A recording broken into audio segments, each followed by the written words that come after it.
আমরা সবাই দেখি ফলাফল, আমরা হচ্ছি ফলাফল সর্বস্ব মানুষ। আল্লাহ হচ্ছেন বিচারক, যিনি দেখেন প্রচেষ্টা। সুবহানাল্লাহ, কতই না মহান আমাদের প্রভু।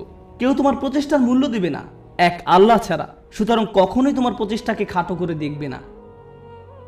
মানুষ হয়তো মূল্য দিচ্ছে না তুমি যে কাজগুলো করছো, এবং তুমিও সাথে সাথে ভাবতে শুরু করে দাও যে এগুলোর আসলেই কোনো মূল্য নেই। কিন্তু মনে রেখো, এটা মূল্যবান আল্লাহর কাছে। আল্লাহর কাছে এটা অত্যন্ত মূল্যবান। আজকের আলোচনা ওই অংশটা বিশেষভাবে বোনদের জন্য ছিল, কারণ তারা কঠোর পরিশ্রম করে এবং তাদের মনে হয় এই চেষ্টায় কোনোভাবেই কিছু হবার নয়। ছেলেরা এমন নয়, কারণ ছেলেরা কোনো খাটুনি করে না এবং তারা মনে করে যে আমি অনেক করেছি, আমি কত কঠোর চেষ্টা করেছি। ছেলেরা নিজেদের সাথে মিথ্যাচার বন্ধ করো। তোমাদের নিজেদের এটা বলা বন্ধ করতে হবে যে তুমি যথেষ্ট করেছো। তোমার অলসতা দূর করতে হবে।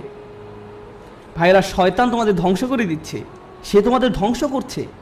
তোমরা এত অলস, নিজেদের কাছে যুক্তি দেওয়া বন্ধ করো এবং কাজ করো, বেশি করে কাজ করো, আবেদন করতে থাকো, করতেই থাকো, অন্যদের সাথে এই ব্যাপারে কথা বলতে থাকো, নেটওয়ার্কিং করো। থেমে যেয়ে বলো না যে আমি সব রকম চেষ্টা করেছি তারপর ফল পাইনি। না, তুমি সব রকমের চেষ্টা করোনি।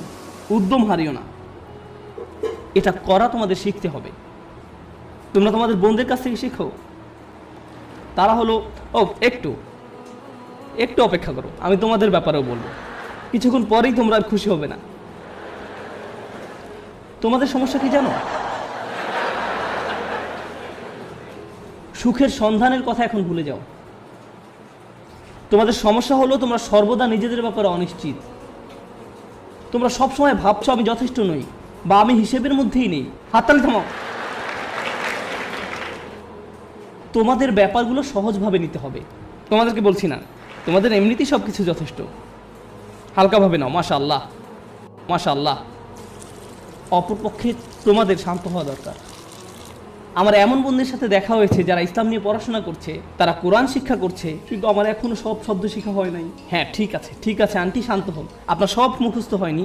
আল্লাহ আপনাদের ফলাফলে আগ্রহী নয়। তিনি কিসের প্রতি আগ্রহী? তিনি আগ্রহী আপনার প্রচেষ্টায়। আপনার প্রচেষ্টায় ফলাফল নিয়ে উদ্বিগ্ন হওয়া বন্ধ করুন। আপনি আবার ফল নিয়ে খুব দুশ্চিন্তা করবেন না। আপনি এখনো যা জানেন না, যেটা এখনো অর্জন করতে পারেন নাই, সেটা নিয়ে আপনি বড্ড বেশি ভাবেন। অর্জন নিয়ে চিন্তা করা বন্ধ করুন এবং আন্তরিক, অকৃত্রিম, সর্বোচ্চ যতখানি সম্ভব চেষ্টা করে যায়। আমি বলছি এমনটা করলে আল্লাহর কাছ থেকে ফলাফল আসবেই, কিন্তু সেটা তার সময়সূচি অনুযায়ী আসবে, আপনার নয়।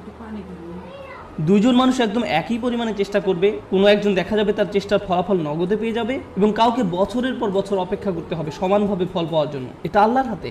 এজন্য আপনি বলতে পারেন না সে তো অনেক সুফল পেয়ে গেল আর আমি কিছুই পেলাম না, আমরা তো একই রকমের চেষ্টা করলাম। এটা ঠিক না।